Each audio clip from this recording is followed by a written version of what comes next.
ನಮಸ್ಕಾರ ವೀಕ್ಷಕರೇ, digital news Kannada YouTube ಚಾನಲ್ಗೆ ಸ್ವಾಗತ ಸುಸ್ವಾಗತ. ನಮಕ್ ಹರಾಮ್ ಕೆಲಸ. ಹೌದು, ಪಾಕಿಸ್ತಾನ ನಮಕ್ ಹರಾಮ್ ಕೆಲಸ ಮಾಡುತ್ತೆ. ಬಡತನ ದೇಶ, ಭಯೋತ್ಪಾದಕ ದೇಶ, ಛೀಮಾರಿ ಹಾಕಿದ್ರೂ ಕೂಡ ತನ್ನ ವರಸೆಯನ್ನ ಬಿಡ್ತಾ ಇಲ್ಲ. ಭಾರತ ಮತ್ತು ಪಾಕಿಸ್ತಾನದ ನಡುವೆ ಯುದ್ಧವೇ ನಡೆದಿತ್ತು. ಪಹಲ್ಗಾಮ್ನಲ್ಲಿ ನರಮೇಧವನ್ನ ಮಾಡಿದಂತಹ ಈ ಪಾಕಿಸ್ತಾನ ಮತ್ತೆ ತನ್ನ ನರಿಬುದ್ಧಿಯನ್ನ ಬಿಟ್ಟಿಲ್ಲ. ಜೊತೆಗೆ ಶಹಬಾಜ್ ಶರೀಫ್ ಅನ್ನುವಂತಹ ಪ್ರಧಾನಿ, ಮೂರ್ಖ ಪ್ರಧಾನಿ, ಇಡಿಯಟ್ ಪ್ರಧಾನಿ, ಹಿಂದೂ ಧರ್ಮ ವಿಶ್ವಕ್ಕೆ ಕಂಟಕ ಅನ್ನೋ ಹೇಳಿಕೆಯನ್ನ ಕೊಟ್ಟಿದ್ದಾನೆ. ಅಂದ್ರೆ ಈತನ ಪ್ರಕಾರ ತಾವು ಒಳ್ಳೆಯವರು, ಉಳಿದವರೆಲ್ಲರೂ ಕೆಟ್ಟವರು. ಪಾಕಿಸ್ತಾನದ ಭಯೋತ್ಪಾದಕ ದಾಳಿಯನ್ನ ಮಾಡ್ತಲ್ಲ, ಭಯೋತ್ಪಾದಕ ಸಂಘಟನೆಗಳನ್ನಿದಾವಲ್ಲ, ಅವೆಲ್ಲವೂ ಕೂಡ ಒಳ್ಳೆಯದು ಅನ್ನುವಂತಹ ಹೇಳಿಕೆಯನ್ನು ಕೊಟ್ಟು ಪಾಕಿಸ್ತಾನ ಭಾರತ ಮತ್ತು ಹಿಂದುತ್ವವಾದಿ ಅಂದ್ರೆ ವಿಶ್ವಕ್ಕೆ ಕಂಟಕ, ಮಾರಕ ಅನ್ನುವಂತಹ ಹೇಳಿಕೆಯನ್ನು ಕೊಟ್ಟಿದ್ದಾನೆ. ಹಾಗಾದ್ರೆ ಭಾರತ ಮತ್ತು ಪಾಕಿಸ್ತಾನದ ನಡುವೆ ನಡೆದಂತಹ ಕ್ರಿಕೆಟ್ ಸಮಯದಲ್ಲೂ ಕೆಲವೊಂದಿಷ್ಟು ಆಟಗಾರರು, ಪಾಕಿಸ್ತಾನಿ ಆಟಗಾರರು ಭಾರತಕ್ಕೆ ಕೆಲವೊಂದಿಷ್ಟು ಸೈನ್ ಮಾಡಿದ್ದಾರೆ. ಛೀಮಾರಿ ಹಾಕಿದ್ರೂ ಕೂಡ ಭಾರತ ಯಾಕೆ ಕ್ರಿಕೆಟ್ ಆಡಬೇಕಾಗಿತ್ತು? ಇದು ಕೂಡ ಪ್ರಶ್ನೆ ಮಾಡಲಾಗ್ತಾ ಇದೆ. ಹಾಗಾದ್ರೆ ಪ್ರಧಾನಿ ನರೇಂದ್ರ ಮೋದಿ ಏನು ಮಾಡ್ತಿದ್ದಾರೆ ಅಂದ್ರೆ, ಇವರ ಪ್ರಕಾರ ಬರೀ ದೇಶ ಪ್ರೇಮ, ಹಿಂದುತ್ವ ಬರೀ ರಾಜಕೀಯಕ್ಕೆ ಮಾತ್ರ ಯೂಸ್ ಮಾಡ್ಕೊಳ್ತಾ ಇದ್ದಾರಾ ಅನ್ನುವಂತಹ ಪ್ರಶ್ನೆ ಮೂಡ್ತಾ ಇದೆ. ಇನ್ನು ಈ ಪಾಕಿಸ್ತಾನದ ಪ್ರಧಾನಿ ಶಹಬಾಜ್ ಶರೀಫ್ ಹೇಳಿಕೆ ಕೊಟ್ಟಿದ್ದಾನಲ್ಲ, ಹಿಂದುತ್ವವಾದಿ ವಿಶ್ವಕ್ಕೆ ಕಂಟಕ ಅಂತ, ಇದ್ರ ಬಗ್ಗೆ ನಿಮಗೆ ಅನಿಸುತ್ತೆ? ಇಷ್ಟೆಲ್ಲ ಹೇಳಿಕೆ ಕೊಟ್ಟಿದ್ರು ಕೂಡ ಪಾಕಿಸ್ತಾನದ ಜೊತೆಗೆ ಭಾರತದ ಕ್ರಿಕೆಟ್ ಆಡಬೇಕಾಗಿತ್ತ? ಕಮೆಂಟ್ ಮೂಲಕ ತಿಳಿಸಿ. ಬರೀ ವಿಡಿಯೋವನ್ನ ಶುರು ಮಾಡೋಣ. ಭಾರತದ ಮೇಲೆ ಇಲ್ಲಸಲ್ಲದ ಆರೋಪಗಳನ್ನು ಹೊರಿಸಲು ಮತ್ತೊಮ್ಮೆ ಪಾಕಿಸ್ತಾನ ವಿಶ್ವಸಂಸ್ಥೆಯ ವೇದಿಕೆಯನ್ನ ದುರುಪಯೋಗ ಮಾಡಿಕೊಂಡಿದೆ. ವಿಶ್ವಸಂಸ್ಥೆಯ ಸಾಮಾನ್ಯ ಸಭೆಯಲ್ಲಿ ಪ್ರಧಾನಿ ಶಹಬಾಜ್ ಶರೀಫ್ ಮಾತನಾಡಿ, ಭಾರತದಲ್ಲಿ ಬೆಳೆಯುತ್ತಿರುವ ಹಿಂದೂ ಮೂಲಭೂತವಾದವು ಇಡೀ ಜಗತ್ತಿಗೆ ದೊಡ್ಡ ಬೆದರಿಕೆ ಅಂತ ಹೇಳಿಕೆ ಕೊಟ್ಟಿದ್ದಾನೆ. ಮೇ 7 ಮತ್ತು 10ರಿಂದ ನಡೆದಂತಹ ಭಾರತ ಪಾಕಿಸ್ತಾನ ಮಿಲಿಟರಿ ಸಂಘರ್ಷವನ್ನ ಉಲ್ಲೇಖಿಸಿ ಶಹಬಾಜ್ ಶರೀಫ್ ತಮ್ಮ ಬೆನ್ನು ತಾವೇ ತಟ್ಟಿಕೊಂಡಿದ್ದಾರೆ ಹಾಗೂ ಅಮೆರಿಕ ಪ್ರಧಾನಿ ಟ್ರಂಪ್ಗೆ ಧನ್ಯವಾದ ತಿಳಿಸಿದ್ದಾನೆ. ಜಗತ್ತಲ್ಲಿ ಎಲ್ಲೆಲ್ಲೂ ದ್ವೇಷಕ್ಕೆ ಸ್ಥಾನ ಇರೋದಿಲ್ಲ, ಯಾರ ವಿರುದ್ಧವೂ ತಾರತಮ್ಯ ಮಾಡಬಾರದು. ಆದರೆ ಇದು ಭಾರತದಲ್ಲಿ ನಡೀತಾ ಇದೆ. ಭಾರತದಲ್ಲಿ ಅಮೂಲಾಗ್ರ ಹಿಂದುತ್ವದ ಸಿದ್ಧಾಂತವು ವೇಗವಾಗಿ ಬೆಳೀತಾ ಇದೆ. ಇದು ಜಗತ್ತಿಗೆ ದೊಡ್ಡ ಬೆದರಿಕೆ ಮತ್ತು ಆಘಾತಕಾರಿ ಅಂತ ಶಹಬಾಜ್ ಶರೀಫ್ ಹೇಳಿಕೆ ಕೊಟ್ಟಿದ್ದಾನೆ. ಭಾರತ ಮತ್ತು ಪಾಕಿಸ್ತಾನದ ನಡುವೆ ಡೊನಾಲ್ಡ್ ಟ್ರಂಪ್ ಮಧ್ಯ ಪ್ರವೇಶ ಮಾಡದೆ ಹೋಗಿದ್ರೆ 3ನೇ ಮಹಾಯುದ್ಧ ನಡೆದು ಹೋಗ್ತಿತ್ತಂತೆ. ಅಂದ್ರೆ ಪಾಕಿಸ್ತಾನದ ಹತ್ರ ಈಗ ನ್ಯೂಕ್ಲಿಯರ್ ಪವರ್ ಇದೆಯಲ್ಲ, ಅದನ್ನ ಇಟ್ಟುಕೊಂಡು ಬರೀ ಗೊಡ್ಡು ಬೆದರಿಕೆ ಹಾಕೊಂಡು ಬರ್ತಾ ಇದೆ.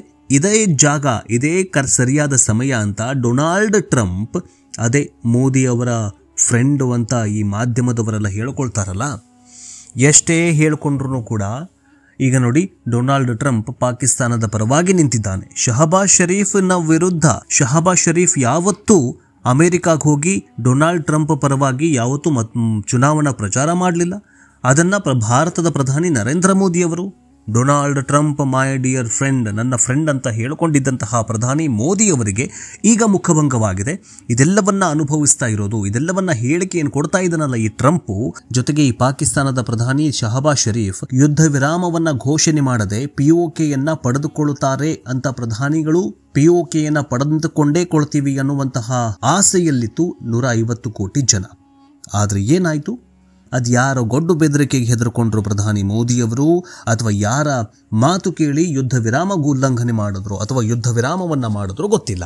ಆದ್ರೆ ಈಗ ಮತ್ತೊಂದು ಸರ್ತಿ ಶಹಬಾಜ್ ಶರೀಫ್ ಏನ್ ಹೇಳಿಕೆ ಕೊಟ್ಟಿದ್ದಾನೆ, ಭಾರತ ಮತ್ತು ಪಾಕಿಸ್ತಾನದ ನಡುವೆ ಡೊನಾಲ್ಡ್ ಟ್ರಂಪ್ ಅವರೇ ಬಂದ್ರು, ಅವರು ಯುದ್ಧವನ್ನ ನಿಲ್ಲಿಸಿ ಅಂದ್ರು, ಇಲ್ಲ ಅಂದಿದ್ರೆ ದೊಡ್ಡ ಯುದ್ಧವೇ ನಡೆದು ಹೋಗ್ತಾ ಇತ್ತು ಅನ್ನುವಂತಹ ಹೇಳಿಕೆಯನ್ನ ಕೊಟ್ಟಿದ್ದಾನೆ.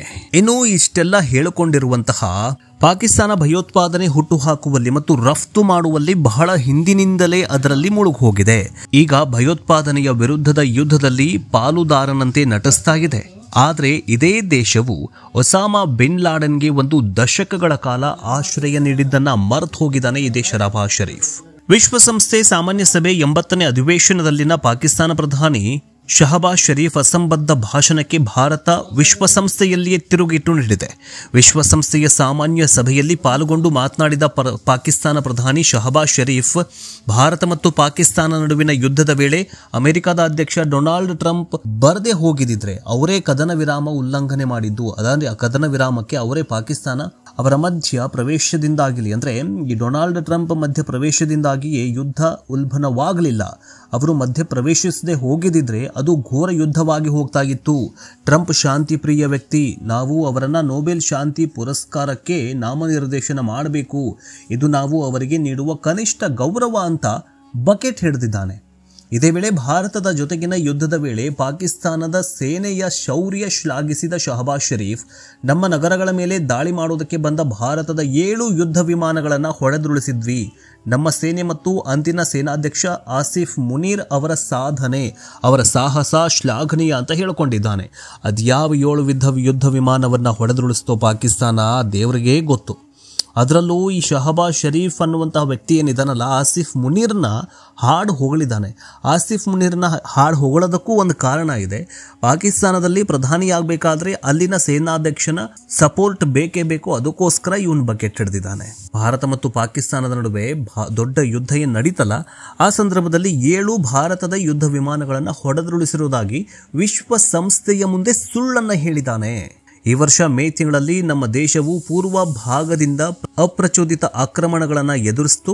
ನಮ್ಮ ಪ್ರತಿಕ್ರಿಯೆ ಆತ್ಮರಕ್ಷಣೆಗೆ ಅನುಗುಣವಾಗಿತ್ತು. ಆದಾಗ್ಯೂ ನಾವು ಅವರನ್ನ ಶೌರ್ಯದಿಂದ ಹಿಮ್ಮೆಟ್ಟಿದ್ದೇವೆ.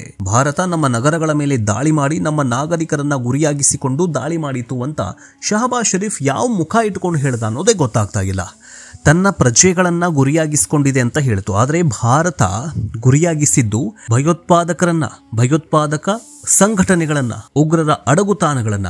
ಆದರೆ ಅದೆಲ್ಲವನ್ನ ಮರೆಮಾಚಿ ಅವರೆಲ್ಲರೂ ನಮ್ಮ ಪ್ರಜೆಗಳು, ಅಂದರೆ ಪಾಕಿಸ್ತಾನದಲ್ಲಿರುವಂತಹ ಭಯೋತ್ಪಾದಕ ಉಗ್ರ ಸಂಘಟನೆಯ ಪ್ರತಿಯೊಬ್ಬರು ಪಾಕಿಸ್ತಾನದ ಪ್ರಜೆಗಳು ಅನ್ನುವಂತಹ ಇವನು ಶಹಬಾಜ್ ಶರೀಫ್ ಒಪ್ಪಿಕೊಂಡಿದ್ದಾನೆ. ಇನ್ನು ಭಯೋತ್ಪಾದನೆಯನ್ನ ವೈಭವೀಕರಿಸುವುದು, ನಿಂದಿಸುವುದು ಪಾಕಿಸ್ತಾನದ ವಿದೇಶಾಂಗ ನೀತಿಯ ಕೇಂದ್ರ ಬಿಂದುವಾಗಿದೆ ಅಂತ ಕಟುವಾಗಿ ಟೀಕಿಸಿದ್ದಾರೆ. ಇನ್ನು ಪರಮಾಣು ಯುದ್ಧದ ಬಗ್ಗೆಯೂ ಕೂಡ ತಮ್ಮ ಭಾಷಣದಲ್ಲಿ ಪಾಕ್ ಪ್ರಧಾನಿ ಶಹಬಾಜ್ ಶರೀಫ್ ಪರಮಾಣು ಯುದ್ಧದ ಕುರಿತು ಕೂಡ ಮಾತನಾಡಿದ್ದು, ಪರಮಾಣು ದೇಶಗಳಾಗಿರುವ ಭಾರತ ಮತ್ತು ಪಾಕಿಸ್ತಾನದ ನಡುವಿನ ಮೇ ತಿಂಗಳ ಯುದ್ಧ ಉಲ್ಬಣವಾಗಿದ್ರೆ ಯಾರೂ ಕೂಡ ಬದುಕ್ತಾ ಇರಲಿಲ್ಲ ಅಂತ ಹೇಳಿಕೆ ಕೊಡೋದರ ಮೂಲಕ ಎರಡೂ ದೇಶಗಳ ನಡುವೆ ಪರಮಾಣು ಯುದ್ಧ ಸಾಧ್ಯತೆಯ ಬಗ್ಗೆ ಸುಳಿವನ್ನ ನೀಡಿದ್ದಾನೆ.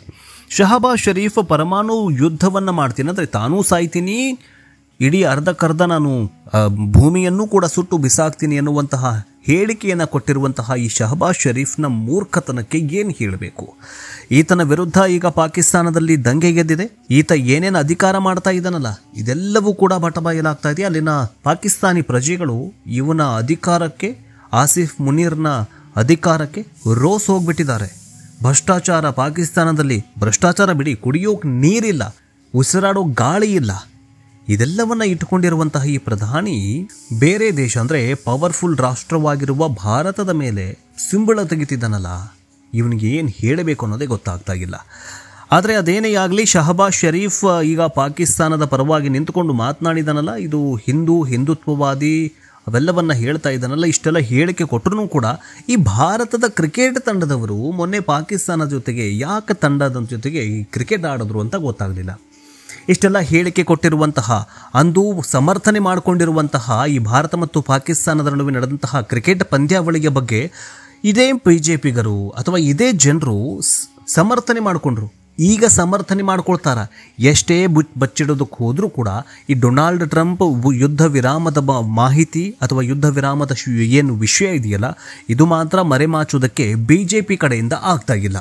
ಇದು ಕಾಂಗ್ರೆಸ್ಗೆ ದೊಡ್ಡ ಅಂದರೆ ವಿರೋಧ ಪಕ್ಷಕ್ಕೆ, ವಿಪಕ್ಷಕ್ಕೆ ದೊಡ್ಡ ಅಸ್ತ್ರವಾಗಿ ಪರಿಗಣಿಸಬಹುದು.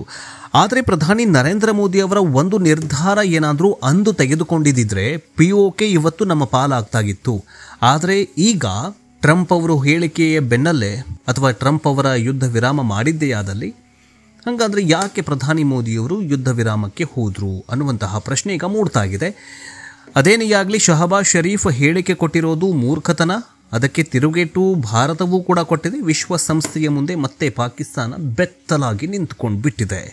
ನಿಮಗೇನನ್ಸುತ್ತೆ? ಈ ಭಾರತ ಮತ್ತು ಪಾಕಿಸ್ತಾನದ ನಡುವೆ ಏನು ಕ್ರಿಕೆಟ್ ನಡೀತಲ್ಲ, ಈ ಕ್ರಿಕೆಟ್ ಆಗಬೇಕಿತ್ತಾ? ಇವರೆಲ್ಲ ಆಡಬೇಕಿತ್ತಾ ಮೂರ್ಖರ ಜೊತೆಗೆ, ಶತ್ರುಗಳ ಜೊತೆಗೆ? ಏನನ್ಸುತ್ತೆ ನಿಮಗೆ? ಈ ಹಾವಿಗೆ ಹಾಲಿರಿದ್ರೂ ಅಷ್ಟೇ, ಅಮೃತ ಇರಿದ್ರೂ ಅಷ್ಟೇ.